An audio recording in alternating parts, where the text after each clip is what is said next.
Hello everybody, Captain Marty Brill here. It is Tuesday, July the 21st. Thanks for joining us today on the podcast. Whether it was a factor yesterday will be a factor today, but it wasn't a complete washout on the fishing front. There were some things went pretty good, some things not so good. I'll tell you exactly what I mean when I come back in just a moment. At the south end of Roanoke Island, in a quiet little village, lies a marina known for having one of the finest fishing fleets on the Outer Banks. Whether it be an offshore excursion, a nearshore charter, or headboat fishing, Wanchese Marina is where to go. Wanchese Marina is a full-service marina, complete with a fueling dock, bait, tackle, ice, and the landing grill restaurant. All of this is just a few minutes from some of the finest fishing spots around. Book online at wanchesemarina.com. Wanchese Marina, 4457 Mill Landing Road, Wanchese. Make your next Outer Banks getaway a stay at Seahorse Inn and Cottages in Nags Head. Conveniently located across from Jeanette's Pier, it's a favorite home base for surfers,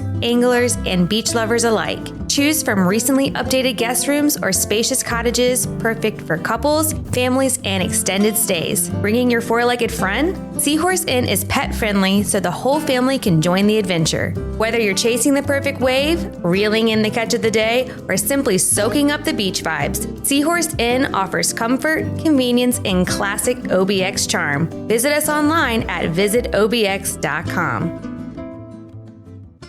So let's take the big loop around the Outer Banks. We start with Hatteras. The offshore fleet blown out, I think, for the second day in a row down that way. And the way there are days when the Hatteras fleet cannot get out and the Oregon Inlet fleet can, like yesterday. And there are days when the Oregon Inlet fleet can't get out, but the Hatteras fleet can. It's the way the beach curves and the coastline runs there at Cape Hatteras. So we did not get our Hatteras fleet offshore, but we did get them near shore, inshore, near shore, whatever you want to call it. They've been doing a little sight casting for some red drum. They've been catching some bluefish and some Spanish mackerel. A little bit fairly typical fare, but keep in mind the Hatteras fleet is having some great mixed meat fishing. In fact, both fleets are when the weather permits. So let's jump up to Oregon Inlet. Their offshore fleet did get offshore yesterday and had a really nice meat mix. I saw Captain Carl Helmkamp on the Fistful had a dock full of meat variety. That, as he said, that was his objective.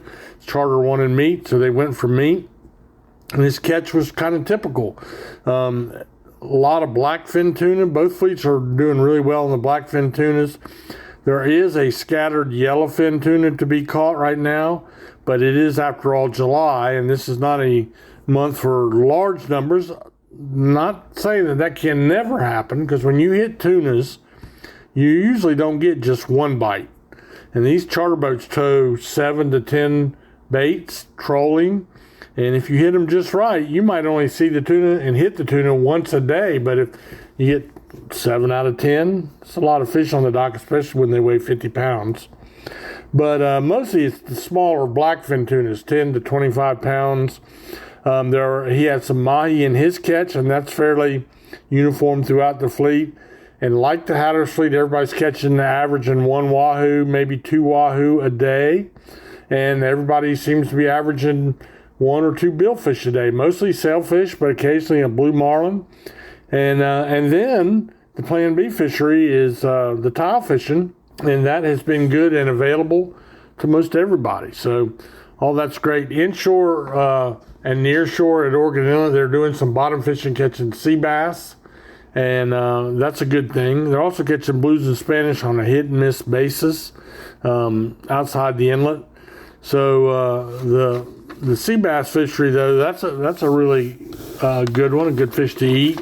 You got to, if you're going out and doing that on your own, make sure you're aware of the season. In fact, I'm not even aware right now without checking it whether it's open or closed. But a little bit scrappy. I would say that around the inlet, it's been tough for the Oregon Inlet guys this year, but they are opportunists and they are coming up with good catches, but they're challenged to do that. Now, let's talk about what's going on the beach and close to the beach, on the surf and on piers. Water temperatures are kind of weird. Depends on where you want to look. I had one report had Hatteras at 82 on Hatteras Island, surf temperature now. Nags Head at 81, Duck at 79. I think that's pretty accurate. Then I saw Jeanette's Pier reporting 68 degrees. And that's kind of weird. But depending on the wind, if we get any west in the wind at all, it'll blow that warm water off and you'll get an upwelling, and that temperature will drop like a rock. You might charge down the beach in your Speedos, dive in the ocean, and come out of there in a hurry. But the fishing is scrappy. It's bluefish, a few Spanish mackerel. There were some spot and some sea mullet, especially on Jeanette's Pier in Nag's Head. Avon Pier had some bluefish, some sea mullet, some croakers. And then there's a few of the Gold Star catches. We're seeing a tarpon or two here and there. We're seeing a smoker king mackerel. There's been a couple of them caught this week. So that's for the guys out on the end of the pier that are usually fishing pin rig or live bait out there. Otherwise, it's just a pick, and probably your best bet is to go for the double hook bottom rig. To use something as fresh as you can get is one way of doing it. Sand fleas that you dig on your own. There's plenty of fresh shrimp around. We'll talk more about that in the backcountry report. And, anything you get, if you're going to use mullet, make sure it's fresh mullet. This is where your local tackle shops excel. They try to sell you bait that is not frozen. So keep all that in mind if you go fishing, and try to fish early and late. Keeping an eye on these squalls and thunderstorms. We are in bad need of some drought buster squalls. And I saw one yesterday when I was over in Manio. I think that here in Hyde County, one report I heard was we got 3 inches of rain yesterday. So I hope that is the case, because my pond needs to be filled back up in my yard. So we'll take a little break, and I'll come back and talk to you about the backcountry. And I'll have a tip for you on how to get some good local seafood and stock it up a little bit. So don't go anywhere. Surrounded by water, Currituck and the people of the Outer Banks have been shaped and defined by its rich and coastal maritime history. The Currituck Maritime Museum tells the story of Currituck's boat-building forefathers, their remarkable craft, and the legacy they left behind on how to live life and thrive on the waters of the Outer Banks. Discover the Maritime Museum in historic Corolla Park, across the street from the Currituck Beach Lighthouse, and visit us online at currituckmaritimemuseum.com. Be a part of the local history at the Currituck Maritime Museum.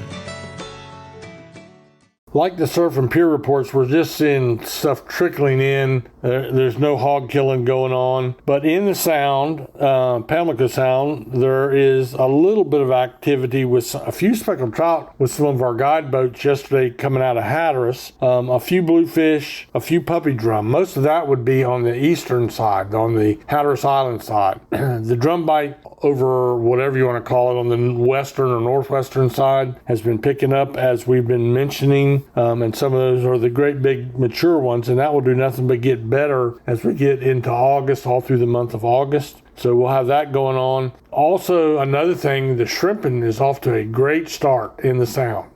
Great start. Now, if you're listening today, you're coming down here, this is the time of year from now and all the way through August to go to these local fish houses and buy you a 50-pound box of fresh local shrimp. The price is great. You head them yourself, and that is always the way to go.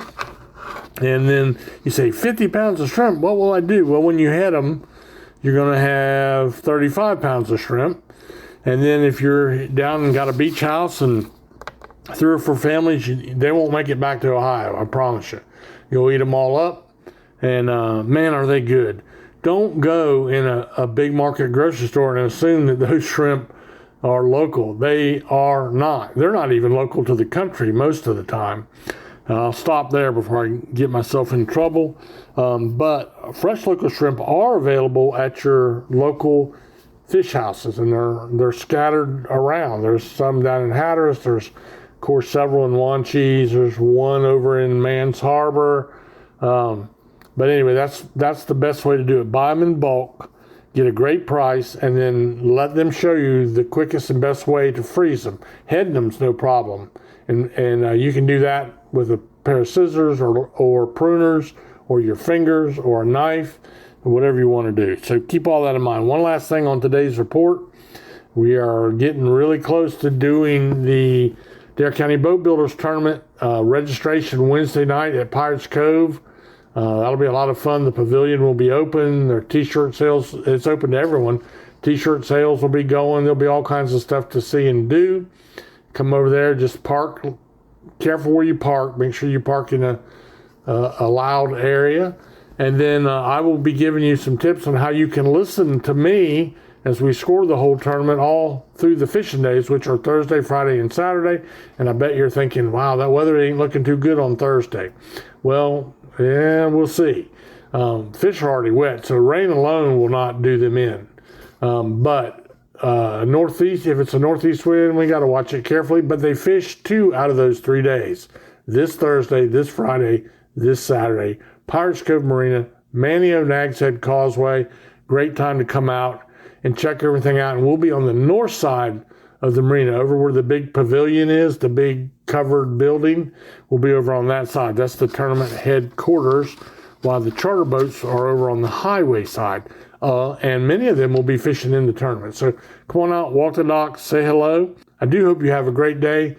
If it rains today and you get squalled out, I used to love the blow days down in Hatteras, especially when my family was up from Florida visiting and we'd play games. And the game choices are, Monopoly is always a good one. Cards are always a good game to play on a stormy, blowy day. But the game that is one of the big favorites, the one that my producer, Justin Bateman, really loves, is Twister. Nothing like a good game of Twister, a couple adult beverages, and a rainy day. So keep all that in mind. Have a great day, and let the good Lord bless you richly.